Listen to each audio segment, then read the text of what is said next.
Hi. അപ്പോൾ നമ്മൾ എന്താണ് നമ്മുടെ VFAയുടെ ക്ലാസ് സ്റ്റാർട്ട് ചെയ്തിരുന്നു അല്ലേ. അപ്പോൾ ഇപ്പോൾ ചെയ്യാൻ പോകുന്നത് എന്താണെന്ന് വെച്ചാൽ ഇത് 8ാമത്തെ ഡേ ആണ്. അപ്പോൾ നമ്മൾ ഭരണഘടനയിൽ റിട്ടുകൾ എന്നുള്ള ഒരു ഭാഗം എടുത്തിട്ടുണ്ട്. അതാണ് ഇപ്പോൾ പഠിക്കാനായിട്ട് പോകുന്നത്. അപ്പോൾ അതിന് മുന്നേ ഞാനൊരു കാര്യം പറയാം. ലക്ഷ്യയുടെ കറണ്ട് അഫയേഴ്സ് ക്ലാസ് ഇട്ടിരുന്നു. അപ്പോൾ നമ്മൾ ഒരിക്കലും ഇത് യൂട്യൂബ് ടീച്ചറിന് വേണ്ടി ചെയ്യുന്ന ഒരു ചാനലല്ല, അതാദ്യം മനസ്സിലാക്കുക. ഇത് ഞാൻ എനിക്ക് ക്ലാസ് എടുത്ത് പഠിപ്പിക്കുക എന്ന് പറയുമ്പോൾ ഒന്നുകൂടെ എനിക്കും പഠിക്കാൻ കംഫർട്ടാണ്. അപ്പോൾ ആ ഒരു രീതിയിലാണ് ഞാൻ ഈ ചാനൽ സ്റ്റാർട്ട് ചെയ്തിട്ടുള്ളത്. അല്ലാതെ ഒരിക്കലും ഇതിലൂടെ എന്തെങ്കിലും നേടിയിട്ട് എവിടെയെങ്കിലും എത്തണം ആ ഒരു ഇതിലല്ല. ഇത് ഒരു നമുക്ക് ഇഷ്ടപ്പെട്ട് ചെയ്യുന്ന ഒരു ഇതുണ്ടല്ലോ, ആ ഒരു രീതിയിൽ ഞാൻ ചെയ്തതാണ്. അപ്പോൾ ലക്ഷ്യയുടെ കറണ്ട് അഫയേഴ്സ് PDF എടുത്തിട്ട് ഞാൻ ക്ലാസ് ഇട്ടിട്ട് ഒരു കമൻറ്റ് ഞാൻ കണ്ടിരുന്നു. അപ്പോൾ അവരോട് പറയാനുള്ളത്, ഞാൻ അത് ചെയ്യുമ്പോൾ തന്നെ ഞാൻ പറയും അത് ലക്ഷ്യയുടേതാണെന്ന് പറഞ്ഞിട്ടാണ് ഞാൻ ക്ലാസ് എടുക്കുന്നത്. അല്ലാതെ ഇത് എൻ്റേതാണെന്ന് പറഞ്ഞിട്ട് ലക്ഷ്യയുടെ ഇതൊക്കെ എല്ലാം കളഞ്ഞിട്ട് വാട്ടർമാർക്ക് കളഞ്ഞിട്ട് ഒന്നുമല്ല ഞാനിതിൽ എന്ത് ചെയ്യുന്നത്, ഇത് വീഡിയോ ചെയ്യുന്നത്. അതിലെല്ലാം ഉണ്ട്, ലക്ഷ്യയുടേതാണെന്നുള്ളത് ഒരാൾക്ക് കണ്ടാൽ മനസ്സിലാവുന്ന PDF തന്നെയാണ്. അപ്പോൾ പിന്നെ അതിൽ ഒരു പ്രശ്നം ഉണ്ടാവില്ല എന്നുള്ള രീതിയിലാണ് ഞാനത് ചെയ്തത്. കാരണം എന്താ വെച്ചാൽ കറണ്ട് അഫയേഴ്സിൻ്റെ ക്ലാസ്സൊന്നും എന്ത് ചെയ്യുന്നില്ല, അപ്പോൾ ലക്ഷ്യയുടെ യൂട്യൂബ് ചാനലിൽ കൊടുക്കുന്നില്ല എന്നാണ് എൻ്റെ ഒരു അറിവ്. അപ്പോൾ ഇതിങ്ങനെ ആകുമ്പോൾ ബാക്കിയുള്ളവർക്ക് സഹായമായിക്കോട്ടെ എന്ന് വിചാരിച്ചിട്ടാണ് എന്ത് ചെയ്തത്, അങ്ങനെ ഞാൻ ക്ലാസ് ഇട്ടിട്ടുണ്ടായിരുന്നത്. ഇപ്പോൾ ഞാൻ ഏതായാലും VFAയുടെ ക്ലാസ് തുടങ്ങി വെച്ചിട്ടുണ്ടല്ലോ, നമുക്ക് എന്ത് ചെയ്യാം, അത് കണ്ടിന്യൂ ചെയ്യാം. ഇന്ന് 8ാമത്തെ ഡേ ആണ്. പിന്നെ ഈ പറഞ്ഞ പോലെ PDF ഉണ്ടാക്കി ഞാൻ ക്ലാസ് ഇട്ടിരുന്നു. പക്ഷെ അത്രയും സമയം പോവാണ്. പിന്നെ കണ്ടിന്യൂ സ്ട്രെയിൻ വരും, ഒരുപാട് ബുദ്ധിമുട്ടും കാര്യങ്ങളൊക്കെ വരും. ഇത് ഒരു റീച്ചിന് വേണ്ടിയാണെങ്കിൽ എന്തായാലും ഞാനത് മെനക്കെട്ട് ചെയ്യേണ്ടി വരും. പക്ഷേ ഇതിപ്പോൾ ഞാൻ ഉദ്ദേശിക്കുന്നത് ഒരു എനിക്ക് ക്ലാസ് എടുക്കാനും എന്നാൽ എന്നെ കൊണ്ട് ബാക്കിയുള്ളവർക്ക് എന്തെങ്കിലും ഉപകാരം, എന്തെങ്കിലും കണ്ടന്റ് കിട്ടുകയാണെങ്കിൽ അവർക്ക് കിട്ടിക്കോട്ടെ എന്ന് വിചാരിച്ചിട്ടാണ് ഞാൻ ഈ ഒരു വീഡിയോ അല്ലെങ്കിൽ ഇപ്പോൾ ഓഡിയോ ക്ലാസ് ചെയ്യുന്നത്. ഓക്കെ, അപ്പോൾ ആ ഒരു രീതിയിൽ എടുക്കുക. ഒന്നും എന്ത് ചെയ്യരുത്, നെഗറ്റീവായിട്ട് കാണരുത്, ബി പോസിറ്റീവ്. ഓക്കെ, അപ്പോൾ നമുക്ക് സ്റ്റാർട്ട് ചെയ്യാം. റിട്ടുകൾ എന്ന് പറഞ്ഞാൽ എന്താണ്? മൗലിക അവകാശങ്ങൾ സംരക്ഷിക്കുന്നതിനായി കോടതി പുറപ്പെടുവിക്കുന്ന ഉത്തരവ്. എന്ത് സംരക്ഷിക്കാൻ വേണ്ടിയിട്ട്? നമ്മുടെ മൗലിക അവകാശങ്ങൾ സംരക്ഷിക്കാൻ വേണ്ടിയിട്ട് കോടതി പുറപ്പെടുവിക്കുന്ന ഉത്തരവാണ് റിട്ട് എന്ന് പറയുന്നത്. ഓക്കെ, മൗലിക അവകാശങ്ങൾ എന്ന് പറഞ്ഞാൽ എന്താണ്? ജനാധിപത്യത്തിന്റെ വിജയത്തിനും പൗരന്മാരുടെ സമ്പൂർണ്ണ വികാസത്തിനും വേണ്ടി ഇന്ത്യൻ ഭരണഘടന ഉറപ്പ് നൽകുന്നതും ഒരു വ്യക്തിക്ക് ഒരു കാരണവശാലും നിഷേധിക്കാൻ പാടില്ലാത്തതുമായ അവകാശങ്ങളെയാണ് എന്തെന്ന് പറയുന്നത്? മൗലിക അവകാശങ്ങൾ എന്ന് പറയുന്നത്. ഓക്കെ, അപ്പോൾ അതറിയാം. പിന്നെ മൗലികാവകാശങ്ങളുടെ സംരക്ഷണം എന്ന് പറയുന്നത് ആരാ? സുപ്രീം കോടതിയാണ് അല്ലെ. മൗലികാവകാശങ്ങളുടെ ശില്പി ആരാ? സർദാർ വല്ലഭായ് പട്ടേലാണ്. അങ്ങനെ ഒരുപാട് കാര്യങ്ങൾ മൗലികാവകാശങ്ങളുമായി ബന്ധപ്പെട്ടിട്ടുണ്ട്. ഈ മൗലികാവകാശങ്ങളുടെ വിശേഷണങ്ങൾ എന്ന് പറയുന്നത് എന്തൊക്കെയാണെന്നറിയോ? ഇന്ത്യയുടെ മാഗ്ന കാർട്ട, സ്വാതന്ത്ര്യത്തിന്റെ വിളക്കുകൾ, ഇന്ത്യൻ ഭരണയുടെ ആണിക്കല്ല് എന്നൊക്കെ പറയുന്നതാണ്.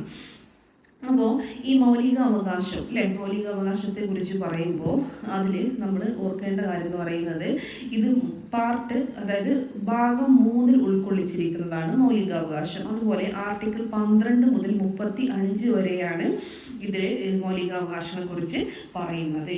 അപ്പോൾ ഇവിടെ പറയുന്നത് റിട്ട് എന്ന് പറഞ്ഞാൽ ഈ മൗലിക അവകാശങ്ങൾ സംരക്ഷിക്കാനായിട്ട് കോടതി പുറപ്പെടുവിക്കുന്ന ഉത്തരവാണ്.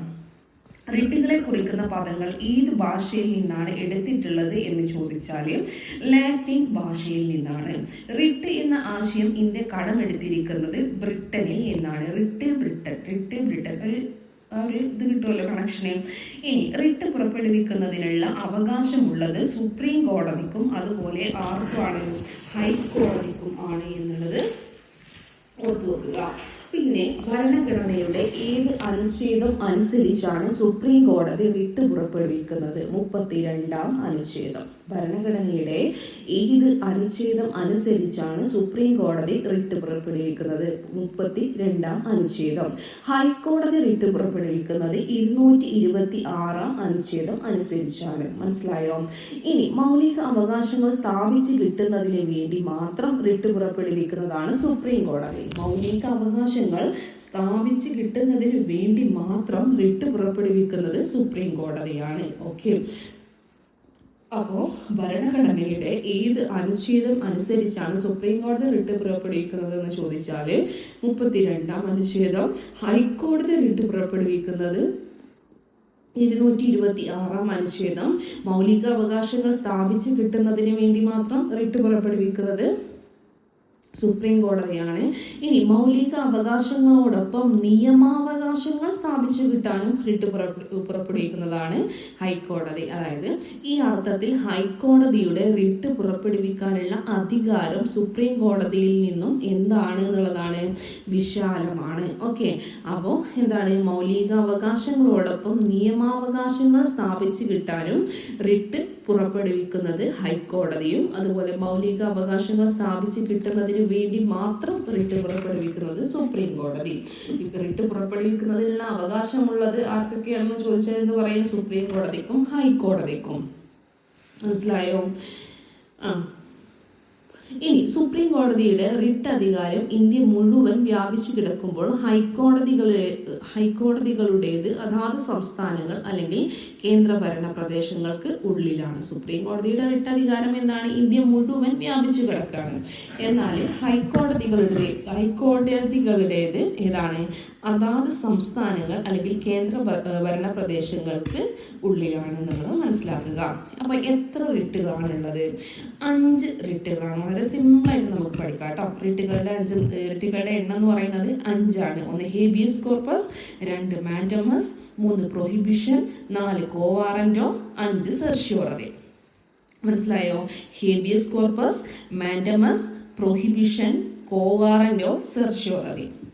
ഇതിൽ ഹേബിയസ് കോർപ്പസ് എന്ന് പറയുന്നത് നിയമവിധേയമല്ലാതെ തടവിൽ വച്ചിരിക്കുന്ന ഒരാളെ മോചിപ്പിക്കുന്നതിനായി കോടതി പുറപ്പെടുവിക്കുന്ന റിട്ടാണ് ഹേബിയസ് കോർപ്പസ്. എന്താണ്? നിയമവിധേയമല്ലാതെ തടവിൽ വച്ചിരിക്കുന്ന ഒരാളെ മോചിപ്പിക്കാൻ വേണ്ടിയിട്ട് കോടതി പുറപ്പെടുവിക്കുന്ന റിട്ടാണ് ഹേബിയസ് കോർപ്പസ് എന്ന് പറയുന്നത്. വ്യക്തി സ്വാതന്ത്ര്യത്തിന്റെ സംരക്ഷകൻ എന്നറിയപ്പെടുന്ന റിട്ടാണ് ഈ ഹേബിയസ് കോർപ്പസ്. എന്താ അറിയപ്പെടുന്നത്? വ്യക്തി സ്വാതന്ത്ര്യത്തിന്റെ സംരക്ഷകൻ എന്നറിയപ്പെടുന്നത് ഹേബിയസ് കോർപ്പസ് ആണ്. ശരീരം ഹാജരാക്കുക എന്നർത്ഥം വരുന്ന റിട്ട് ചോദിച്ചാലും ഏതാണ്?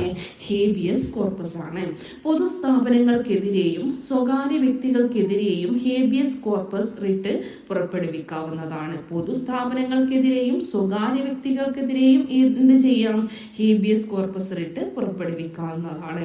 ഹേബിയസ് കോർപ്പസ് പുറപ്പെടുവിക്കാൻ സാധിക്കാത്ത സന്ദർഭങ്ങൾ എന്ന് പറയുന്നത്, 1 തടവ് നിയമാനുസൃതമാണെങ്കിൽ നമുക്ക് എന്ത് ചെയ്യാൻ പറ്റൂല? ഹേബിയസ് കോർപ്പസ് പുറപ്പെടുവിക്കാൻ സാധിക്കൂല. തടവ് എന്താണ്? നിയമാനുസൃതമാണ്. ഇനി നിയമനിർമ്മാണ സഭ അല്ലെങ്കിൽ കോടതീയ ലക്ഷ്യങ്ങൾക്കുള്ള നിയമ നടപടിയാണെങ്കിൽ എന്താണ്? നിയമനിർമ്മാണ സഭ അല്ലെങ്കിൽ കോടതീയ ലക്ഷ്യങ്ങൾക്കുള്ള നിയമ നടപടി ആണെങ്കിൽ നമുക്ക് എന്ത് ചെയ്യാൻ പറ്റൂല? ഹേബിയസ് കോർപ്പസ് പുറപ്പെടുവിക്കാൻ കഴിയില്ല. ഇനി കോടതി ഉത്തരവ് മൂലമുള്ള തടവാണെങ്കിൽ കഴിയൂല. തടവ് കോടതിയുടെ അധികാര പരിധിക്ക് പുറത്താണെങ്കിലും എന്ത് ചെയ്യാൻ പറ്റൂല? ഹേബിയസ് കോർപ്പസ് പുറപ്പെടുവിക്കാൻ സാധിക്കില്ല. തടവ് കോടതിയുടെ അധികാര പരിധിക്ക് പുറത്താണെങ്കിൽ. ഓക്കെ. ഇനി ഹേബിയസ് കോർപ്പസ് റിട്ട് ആദ്യമായി പ്രത്യക്ഷപ്പെട്ടത് എവിടെയാണെന്ന് ചോദിച്ചാൽ 1215 ജൂൺ 15 മാഗ്ന കാർട്ടയിലാണ്. ഹേബിയസ് കോർപ്പസ് റിട്ട് ആദ്യമായി പ്രത്യക്ഷപ്പെട്ടത് മാഗ്ന കാർട്ടയിലാണ് 1215 ജൂൺ 15. ദെൻ അടുത്ത റിട്ടാണ് മാൻഡമസ്. നമ്മൾ ഹേബിയസ് കോർപ്പസ് പഠിച്ചു. ഇനി മാൻഡമസ് ആണ് നോക്കാൻ പോകുന്നത്. മാൻഡമസ് എന്ന് പറയുമ്പോൾ എന്താണ്? നാം കൽപ്പിക്കുന്നു. നാം കൽപ്പിക്കുന്നു എന്നർത്ഥം വരുന്ന റിട്ടാണ് മാൻഡമസ് എന്ന് പറയുന്നത്. സ്വന്തം കർത്തവ്യം നിറവേറ്റാൻ ഒരു ഉദ്യോഗസ്ഥനെയോ പൊതുസ്ഥാപനത്തെയോ അനുശാസിച്ചുകൊണ്ട് കോടതി പുറപ്പെടുവിക്കുന്ന റിട്ടാണ് മാൻഡമസ്. സ്വന്തം കർത്തവ്യം നിറവേറ്റാൻ ഒരു ഉദ്യോഗസ്ഥരെയോ പൊതുസ്ഥാപനത്തെയോ അനുശാസിച്ചുകൊണ്ട് കോടതി പുറപ്പെടുവിക്കുന്ന റിട്ടാണ് മാൻഡമസ്. സ്റ്റാറ്റ്യൂട്ടറി പ്രൊവിഷന് എതിരായി എന്തെങ്കിലും പ്രവർത്തിക്കാൻ ഒരു സ്ഥാപനത്തെ നിർബന്ധിക്കുന്നതിന് മാൻഡമസ് റിട്ട് പുറപ്പെടുവിക്കാൻ സാധിക്കില്ല. അങ്ങനെ സ്റ്റാറ്റ്യൂട്ടറി പ്രൊവിഷന് എതിരായി എന്തെങ്കിലും പ്രവർത്തിക്കാൻ ഒരു സ്ഥാപനത്തെ നിർബന്ധിക്കുന്നതിന് മാൻഡമസ് റിട്ട് പുറപ്പെടുവിക്കാനായിട്ട് സാധിക്കൂല. മനസ്സിലായോ? സ്റ്റാറ്റ്യൂട്ടറി പ്രൊവിഷനെതിരായിട്ട് എന്തെങ്കിലും പ്രവർത്തിക്കാൻ ഒരു സ്ഥാപനത്തെ നിർബന്ധിക്കാൻ എന്ത് പറ്റൂല? മാൻഡമസ് റിട്ട് പുറപ്പെടുവിക്കാൻ പറ്റൂല. ഇനി സ്വകാര്യ വ്യക്തികൾ, സ്വകാര്യ സ്ഥാപനങ്ങൾ, രാഷ്ട്രപതി, ഗവർണർമാർ, പാർലമെന്റ് തുടങ്ങിയവയ്ക്കെതിരായി മാൻഡമസ് റിട്ട് പുറപ്പെടുവിക്കാൻ കഴിയില്ല. സ്വകാര്യ വ്യക്തികൾ, സ്വകാര്യ സ്ഥാപനങ്ങൾ, രാഷ്ട്രപതി, ഗവർണർമാർ, പാർലമെന്റ് തുടങ്ങിയവയ്ക്കെതിരായി മാൻഡമസ് റിട്ട് എന്ത് ചെയ്യാൻ പറ്റൂല? പുറപ്പെടുവിക്കാൻ കഴിയൂല. അപ്പൊ സ്വന്തം കർത്തവ്യം നിറവേറ്റാൻ ഒരു ഉദ്യോഗസ്ഥരെയോ പൊതുസ്ഥാപനത്തെയോ അനുശാസിച്ചുകൊണ്ട് കോടതി പുറപ്പെടുവിക്കുന്ന റിട്ടാണ് മാൻഡമസ്. സ്വകാര്യ വ്യക്തികൾ, സ്വകാര്യ സ്ഥാപനങ്ങൾ, രാഷ്ട്രപതി, ഗവർണർമാർ, പാർലമെന്റ് ഇവർക്കെതിരായിട്ട് ഈ റിട്ട് പുറപ്പെടുവിക്കാനായിട്ട് സാധിക്കൂല. അത്രയും മനസ്സിലായല്ലോ? നാം കൽപ്പിക്കുന്ന എന്നർത്ഥം വരുന്ന റിട്ടാണ്. ഇനി പ്രൊഹിബിഷൻ. ഒരു കീഴ്ക്കോടതി അതിന്റെ അധികാര പരിധി ലംഘിക്കുകയോ സ്വാഭാവിക നീതി നിയമങ്ങൾക്കെതിരായി പ്രവർത്തിക്കുകയോ ചെയ്യുന്നതിനെ പ്രാഥമികമായി തടയുന്നതിനുള്ള റിട്ടാണ് പ്രൊഹിബിഷൻ എന്ന് പറയുന്നത്. എന്താ പ്രൊഹിബിഷൻ എന്ന് പറഞ്ഞാല് ഒരു കീഴ്ക്കോടതി അതിന്റെ അധികാര പരിധി ലംഘിക്കുകയോ സ്വാഭാവിക നീതി നിയമങ്ങൾക്കെതിരായി പ്രവർത്തിക്കുകയോ ചെയ്യുന്നതിനെ പ്രാഥമികമായിട്ട് തടയുന്ന റിട്ടാണ് എന്ന് പറയുന്നത് പ്രൊഹിബിഷൻ എന്ന് പറയുന്നത്. നിയമവിരുദ്ധവും നീതിരഹിതവുമായ വിചാരണ തടയാൻ പുറപ്പെടുവിക്കുന്ന റിട്ടാണ് പ്രൊഹിബിഷൻ. നിയമവിരുദ്ധവും നീതിരഹിതവുമായ വിചാരണ തടയാൻ പുറപ്പെടുവിക്കുന്ന റിട്ടാണ് പ്രൊഹിബിഷൻ എന്ന് പറയുന്നത്. വിലക്കുക, ടു ഫോർബിഡ് എന്നർത്ഥം വരുന്ന റിട്ടാണ് എന്ത്? Prohibition. Prevention is better than cure എന്ന പഴമൊഴി അടിസ്ഥാനമായി വരുന്ന റിട്ട് എന്ന് ചോദിച്ചാൽ അപ്പൊ നമുക്ക് ഏത് പറയാം? പ്രൊഹിബിഷൻ ആണെന്ന് പറയാവുന്നതാണ്. Prevention is better than cure അല്ലെ? ആ ഒരു പഴമൊഴി ഉണ്ടല്ലോ, അത് അടിസ്ഥാനമായി വരുന്ന റിട്ടാണ് പ്രൊഹിബിഷൻ. ജുഡീഷ്യൽ, ക്വാസി ജുഡീഷ്യൽ സ്ഥാപനങ്ങൾക്കെതിരെ മാത്രം പുറപ്പെടുവിക്കാവുന്ന റിട്ടാണ് പ്രൊഹിബിഷൻ. ജുഡീഷ്യൽ, ക്വാസി ജുഡീഷ്യൽ സ്ഥാപനങ്ങൾക്കെതിരെ മാത്രം പുറപ്പെടുവിക്കാവുന്ന റിട്ടാണ് പ്രൊഹിബിഷൻ എന്ന് പറയുന്നത്. മനസ്സിലായോ? അപ്പോ ഹേബിയസ് കോർപ്പസ് പറഞ്ഞു, മാൻഡമസ് പറഞ്ഞു, പ്രൊഹിബിഷൻ പറഞ്ഞു. ഇനി എന്താണ് നമുക്ക് പറയാനുള്ളത്? കോ വാറന്റോ അല്ലെ? കോ വാറന്റോ എന്ന് പറയുമ്പോൾ ഒരു വ്യക്തി അയാൾക്ക് അർഹമല്ലാത്ത ഉദ്യോഗം വഹിക്കുന്നതിനെ തടയുന്ന റിട്ട്. എങ്ങനെ? ഒരു വ്യക്തി എന്ത് ചെയ്യാണ്? അയാൾക്ക് അർഹമല്ലാത്ത ഉദ്യോഗം വഹിക്കുന്നതിനെ തടയുന്നു. ഇതാണ് കോ വാറന്റോ. കോ വാറന്റോ എന്ന പദത്തിന്റെ അർത്ഥം എന്ത്? അധികാരം. പൊതു താൽപര്യ സംരക്ഷണാർത്ഥം ഏതൊരു ഇന്ത്യൻ പൗരനും കോ വാറന്റോ റിട്ടിലൂടെ ഹർജികൾ സമർപ്പിക്കാവുന്നതാണ്. ഒരു വ്യക്തി അയാൾക്ക് അർഹമല്ലാത്ത ഉദ്യോഗം വഹിക്കുന്നതിനെ തടയുന്നതാണ് റിട്ടാണ് എന്തെന്ന് പറയുന്നത്? കോ വാറന്റോ എന്ന് പറയുന്നത്. എന്താണ് കോ വാറന്റോ? ഒരു വ്യക്തി അയാൾക്ക് അർഹമല്ലാത്ത ഉദ്യോഗം വഹിക്കുന്നതിനെ തടയാം. ഈ കോ വാറന്റോ എന്ന പദത്തിന്റെ അർത്ഥം എന്ത്? അധികാരം. പൊതു താൽപര്യ സംരക്ഷണാർത്ഥം ഏതൊരു ഇന്ത്യൻ പൗരനും കോ വാറന്റോ റിട്ടിലൂടെ ഹർജികൾ സമർപ്പിക്കാവുന്നതാണ്. അത് ശരിയാണെന്ന് കോടതിക്ക് ബോധ്യമായാൽ പ്രസ്തുത വ്യക്തിയെ നീക്കം ചെയ്തുകൊണ്ടുള്ള ഉത്തരവ് പുറപ്പെടുവിക്കാൻ സുപ്രീം കോടതിക്കും ഹൈക്കോടതിക്കും എന്തുണ്ട്? അധികാരം ഉണ്ട്. പൊതു താൽപര്യ സംരക്ഷണാർത്ഥം ഏതൊരു ഇന്ത്യൻ പൗരനും കോ വാറന്റോ റിട്ടിലൂടെ ഹർജികൾ സമർപ്പിക്കാവുന്നതാണ് നമ്മൾ പറഞ്ഞു. ഇനി എന്താണ്, അത് ശരിയാണെന്ന് കോടതിക്ക് ബോധ്യമായാൽ എന്താണ്, പ്രസ്തുത വ്യക്തിയെ നീക്കം ചെയ്തുകൊണ്ടുള്ള ഉത്തരവ് പുറപ്പെടുവിക്കാൻ രണ്ട് കോടതിക്കും, സുപ്രീം കോടതിക്കും ഹൈക്കോടതിക്കും അധികാരം ഉണ്ട്.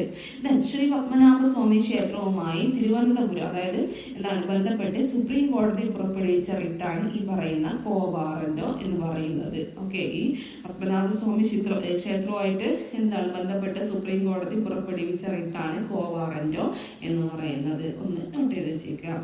സെർഷ്യോററി, ഒരു കേസ് കീഴ്ക്കോടതിയിൽ നിന്നും മേൽക്കോടതിയിലേക്ക് മാറ്റാൻ ഉത്തരവിടുന്ന റിട്ട്. എന്താ ചെയ്യുന്നത്, ഒരു കേസ് കീഴ്ക്കോടതിയിൽ നിന്നും മേൽക്കോടതിയിലേക്ക് മാറ്റാൻ ഉത്തരവിടുന്ന റിട്ടാണ് സെർഷ്യോററി എന്ന് പറയുന്നത്.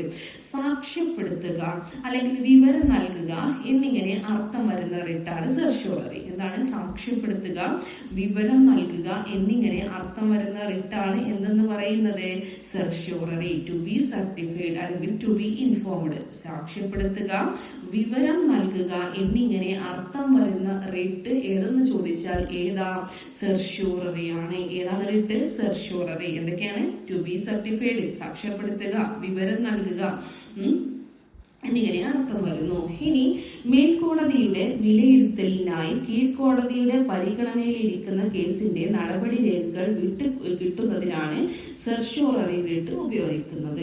മേൽക്കോടതിയുടെ വിലയിരുത്തലിനായിട്ട് കീഴ്ക്കോടതിയുടെ പരിഗണനയിലിരിക്കുന്ന കേസിന്റെ നടപടി രേഖകൾ കിട്ടുന്നതിനാണ് സെർഷ്യോററി റിട്ട് ഉപയോഗിക്കുന്നത്. മേൽക്കോടതിയുടെ വിലയിരുത്തലിനായിട്ട് കീഴ്ക്കോടതിയുടെ പരിഗണനയിൽ ഇരിക്കുന്ന കേസിന്റെ നടപടി രേഖകൾ കിട്ടാനാണ് എന്ത് ചെയ്യുന്നത്, സെർഷ്യോററി റിട്ട് ഉപയോഗിക്കുന്നത്. അതായത് ഒരു കേസ് എന്ത് ചെയ്യാണ്, കീഴ്ക്കോടതിയിൽ നിന്നും മേൽക്കോടതിയിലേക്ക് മാറ്റാൻ ഉത്തരവിടുന്നതാണ് റിട്ടാണ് സെർഷ്യോററി. സെർഷ്യോററി റിട്ട് ആദ്യം ക്രിമിനൽ കേസുകളിലാണ് പുറപ്പെടുവിച്ചിരുന്നതെങ്കിലും പിന്നീട് സിവിൽ കേസുകളിലും ഉപയോഗിച്ചു തുടങ്ങി. ആദ്യം ക്രിമിനൽ കേസുകളിലാണ് എന്ത് ചെയ്തിരുന്നത്, സെർഷ്യോററി റിട്ട് പുറപ്പെടുവിച്ചിരുന്നത്. പിന്നീട് എന്തായി, ഇത് സിവിൽ കേസുകളിലും ഉപയോഗിച്ചു തുടങ്ങി. ജുഡീഷ്യൽ, ക്വാസി ജുഡീഷ്യൽ സ്ഥാപനങ്ങൾക്കെതിരെയും സെർഷ്യോററി റിട്ട് പുറപ്പെടുവിക്കാവുന്നതാണ്. ജുഡീഷ്യൽ, ക്വാസി ജുഡീഷ്യൽ സ്ഥാപനങ്ങൾക്കെതിരെയും സെർഷ്യോററി റിട്ട് പുറപ്പെടുവിക്കാവുന്നതാണ്. ഓക്കെ, ജുഡീഷ്യൽ, ക്വാസി ജുഡീഷ്യൽ സ്ഥാപനങ്ങൾക്കെതിരെ മാത്രം പുറപ്പെടുവിക്കാവുന്ന റിട്ട് ഞാൻ പറഞ്ഞിരുന്നല്ലോ, അതേതാണ്, പ്രൊഹിബിഷൻ അല്ലെ. എന്തായിരുന്നു പ്രൊഹിബിഷൻ, ഒരു കീഴ്ക്കോടതി അതിന്റെ അധികാര പരിധി ലംഘിക്കുക അല്ലെങ്കിൽ സ്വാഭാവിക നീതി നിയമങ്ങൾക്കെതിരായി പ്രവർത്തിക്കുകയോ ചെയ്യുന്നതിനെ പ്രാഥമികമായിട്ട് തടയുന്ന റിട്ടായിരുന്നു പ്രൊഹിബിഷൻ. ഓക്കെ, ഇനി സ്വകാര്യ വ്യക്തികൾക്കെതിരെ പുറപ്പെടുവിക്കാൻ കഴിയാത്ത റിട്ടുകൾ ഏതൊക്കെയാണ്, അങ്ങനെ ചോദിച്ചാൽ നമുക്ക് അപ്പൊ ഏതൊക്കെ പറയാം. മാൻഡമസ്, മാൻഡമസ് എന്ത് കഴിയില്ല, സ്വകാര്യ വ്യക്തികൾക്കെതിരെ. നമ്മൾ പറഞ്ഞില്ലേ, സ്വകാര്യ വ്യക്തികൾ, സ്വകാര്യ സ്ഥാപനങ്ങൾ, രാഷ്ട്രപതി, ഗവർണർമാർ, പാർലമെന്റ്, ഇതിനെതിരായിട്ട് മാൻഡമസ് പുറപ്പെടുവിക്കാൻ കഴിയില്ല എന്ന് പറഞ്ഞു. അതും പറ്റൂല. പിന്നെ ഏതാണ്, സെർഷ്യോററി അല്ലെ.